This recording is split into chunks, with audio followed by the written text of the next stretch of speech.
ಮುಖ್ಯಮಂತ್ರಿ ಡಿಕೆ ಶಿವಕುಮಾರ್ ನಾಳೆ ದೆಹಲಿ ಪ್ರವಾಸ ಕೈಗೊಳ್ಳುತ್ತಿದ್ದಾರೆ. ಸಿಎಂ ದೆಹಲಿ ಯಾತ್ರೆಯ ಬೆನ್ನಲ್ಲೇ ಸಚಿವ ಸಂಪುಟ ಪುನರ್ರಚನೆ ಮತ್ತು ನಿಗಮ ಮಂಡಳಿಗಳ ಅಧ್ಯಕ್ಷರ ನೇಮಕಾತಿ ವಿಚಾರವು ಮುನ್ನೆಲೆಗೆ ಬಂದಿದೆ. ಈಗಾಗಲೇ ಸಚಿವ ಸಂಪುಟ ವಿಸ್ತರಣೆಗೊಂಡು ಒಂದು ಸ್ಥಾನ ಮಾತ್ರ ಖಾಲಿ ಉಳಿದಿದೆ. ಆದರೂ ಆಕಾಂಕ್ಷಿಗಳ ಬಿಗಿಪಟ್ಟು ಇನ್ನೂ ಕೂಡ ಮುಂದುವರೆದಿರುವ ಹಿನ್ನೆಲೆಯಲ್ಲಿ ಈಗಿರುವ ಸಚಿವರ ಪೈಕಿ 2ರಿಂದ 3 ಸಚಿವರನ್ನ ಕೈಬಿಟ್ಟು ಹೊಸಬರಿಗೆ ಅವಕಾಶ ನೀಡಬಹುದು ಅನ್ನೋ ಚರ್ಚೆ ಕಾಂಗ್ರೆಸ್ ವಲಯದಲ್ಲಿ ಜೋರಾಗಿದೆ. ಸಚಿವ ಸಂಪುಟದಲ್ಲಿ ಖಾಲಿ ಇರುವ ಒಂದು ಸ್ಥಾನಕ್ಕೆ ಮಹಿಳೆಯರನ್ನೇ ನೇಮಕ ಮಾಡೋದು ಖಚಿತವಾಗಿದೆ. ಅದಕ್ಕೆ ಈಗಾಗಲೇ ಸಚಿವ ಸ್ಥಾನದ ಪಟ್ಟಿಯಲ್ಲಿ ಸೇರ್ಪಡೆಯಾಗಿ ಕೈ ಬಿಡಲ್ಪಟ್ಟಿರುವ ಚಿಕ್ಕಮಗಳೂರಿನ ವಿಧಾನ ಪರಿಷತ್ ಸದಸ್ಯೆ ಗಾಯತ್ರಿ ಶಾಂತೇಗೌಡ ಜೊತೆಗೆ ಮಾಜಿ ಸಚಿವೆ ಲಕ್ಷ್ಮೀ ಹೆಬ್ಬಾಳ್ಕರ್ ಪ್ರಬಲವಾಗಿ ಪೈಪೋಟಿಯಲ್ಲಿ ಇದ್ದಾರೆ.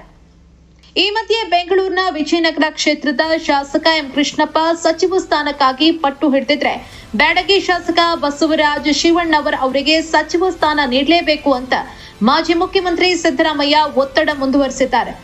ಒಂದು ವೇಳೆ ಈ ಇಬ್ಬರಿಗೂ ಅವಕಾಶ ನೀಡುವ ನಿರ್ಧಾರವಾದರೆ ಇಬ್ಬರು ಹಾಲಿ ಸಚಿವರನ್ನ ಕೈಬಿಡುವುದು ಅನಿವಾರ್ಯವಾಗಲಿದೆ.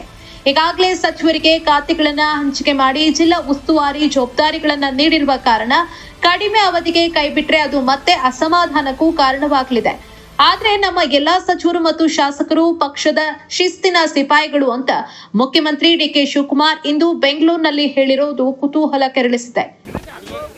ಎಲ್ಲರೂ ಕೂಡ ನಮ್ಮ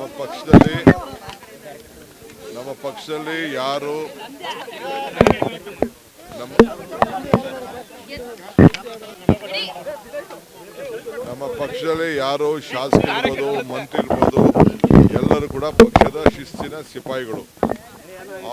all those who are in the party, either is a worker or a MLA or a minister, all of them are very disciplined soldiers of the party. That is what I can tell.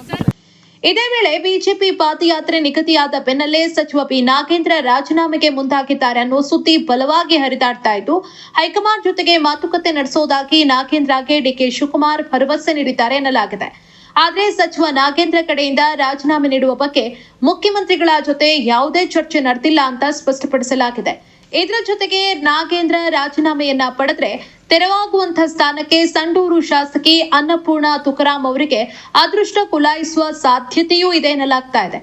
ಇದೇ ವೇಳೆ ನಾಗೇಂದ್ರ ಇಂದಲ್ಲ ನಾಳೆ ರಾಜೀನಾಮೆ ಕೊಡ್ಲೇಬೇಕು, ಅವರು ಪ್ರಾಮಾಣಿಕರು ಅಂತ ಸಾಬೀತಾದ ಮೇಲೆ ಬೇಕಾದ್ರೆ ಅವರನ್ನ ಮುಖ್ಯಮಂತ್ರಿ ಮಾಡಿ, ನಾಗೇಂದ್ರ ಸಣ್ಣ ಮೀನು ಮಾತ್ರ, ದಲಿತ ಸಮುದಾಯಕ್ಕೆ ನ್ಯಾಯ ಸಿಗೋವರೆಗೂ ನಾಗೇಂದ್ರ ರಾಜೀನಾಮೆ ಕೊಡುವವರೆಗೂ ಹೋರಾಟ ಮಾಡುವುದಾಗಿ ವಿಪಕ್ಷ ಬಿಜೆಪಿ ಹೇಳಿದೆ.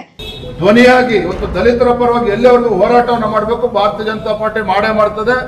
ಆ ಸಮುದಾಯಕ್ಕೆ ನ್ಯಾಯ ಕೊಡಿಸ್ತಕ್ಕಂಥ ನಿಟ್ಟಿನಲ್ಲಿ, ಶೋಷಿತ ಪೀಡಿತ ಸಮುದಾಯಗಳಿಗೆ ನ್ಯಾಯ ಕೊಡಿಸ್ತಕ್ಕಂಥ ನಿಟ್ಟಿನಲ್ಲಿ ಭಾರತೀಯ ಜನತಾ ಪಾರ್ಟಿ ಯಾವತ್ತೂ ಕೂಡ ಕಟಿಬದ್ಧವಾಗಿದೆ. ಹೋರಾಟವನ್ನ ಮುಂದುವರಿಸ್ತೇವೆ. ನಾಗೇಂದ್ರ ಮತ್ತೆ ಹೇಳ್ತಾ ಇದ್ದಾನೆ, ಇವರು ಸಣ್ಣ ಮೀನು ಮಾತ್ರ, ಬಹಳ ದೊಡ್ಡ ತಿಮಿಂಗಲಗಳು ಕೂಡ ಇದರಿಂದ ಇದ್ದಾವೆ. ಬರೋದಿಂದಲೇ ಒಂದೊಂದೇ ಅದನ್ನ ಸತ್ಯವನ್ನ ಬಿಚ್ಚಿಡುವಂತ ಕೆಲಸ ಭಾರತೀಯ ಜನತಾ ಪಾರ್ಟಿ ನಾವು ಮಾಡ್ತೇವೆ. ಸರ್, ನಾಗೇಂದ್ರ ಅವರು ರಾಜೀನಾಮೆ ಕೊಟ್ರೆ ಬಿಜೆಪಿ ಅವ್ರ ಪಾದಯಾತ್ರೆ ಮಾಡ್ತಾರಾ ಇಲ್ಲ? ನಾನೇನ್ ಹೇಳಿದೆ, ಈಗ ನಾಗೇಂದ್ರ ಒಂದು ಮೀನು, ಸಣ್ಣ ಮೀನು ಅಷ್ಟೇ, ದೊಡ್ಡ ದೊಡ್ಡ ಮೀನುಗಳು ಇದ್ದಾವೆ, ತಿಮಿಂಗಲಗಳು ಕೂಡ ಇದ್ದಾವೆ ಹಗರಣದಲ್ಲಿ. ನಮ್ಮ ಉದ್ದೇಶ ನಾಗೇಂದ್ರರ ತೇಜೋಧ ಮಾಡಬೇಕು ಅಂತಲ್ಲ, ನಮ್ಮ ಉದ್ದೇಶ ಆ ದಲಿತ ಸಮುದಾಯಗಳಿಗೆ ನ್ಯಾಯ ಕೊಡಿಸ್ಬೇಕು.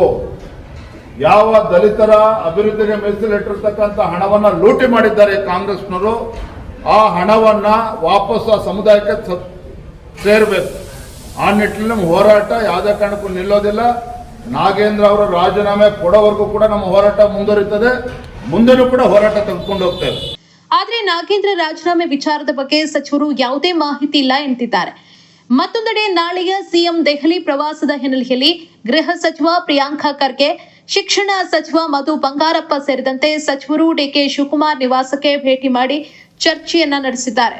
ಇದೆಲ್ಲದರ ನಡುವೆ 2.5 ವರ್ಷಗಳ ಅವಧಿ ಪೂರೈಸಿರುವ ನಿಗಮ ಮತ್ತು ಮಂಡಳಿಗಳ ಅಧ್ಯಕ್ಷರನ್ನ ಬದಲಾಯಿಸಿ ಹೊಸಬರಿಗೆ ಅವಕಾಶ ನೀಡುವ ಬಗ್ಗೆಯೂ ನಾಳೆ ದೆಹಲಿಯಲ್ಲಿ ಹೈಕಮಾಂಡ್ ಜೊತೆ ಡಿಕೆ ಶಿವಕುಮಾರ್ ಚರ್ಚೆ ನಡೆಸಲಿದ್ದಾರೆ ಅಂತ ತಿಳಿದು ಬಂದಿದೆ. ಅಲ್ಲದೆ ವಿಧಾನ ಪರಿಷತ್ನಲ್ಲಿ 5 ಸ್ಥಾನಗಳಿಗೆ ನಾಮನಿರ್ದೇಶನ ಮಾಡುವ ಬಗ್ಗೆಯೂ ವರಿಷ್ಠರ ಜೊತೆ ಮುಖ್ಯಮಂತ್ರಿ ಡಿಕೆ ಶಿವಕುಮಾರ್ ಚರ್ಚೆಯನ್ನ ಮಾಡಲಿದ್ದಾರೆ.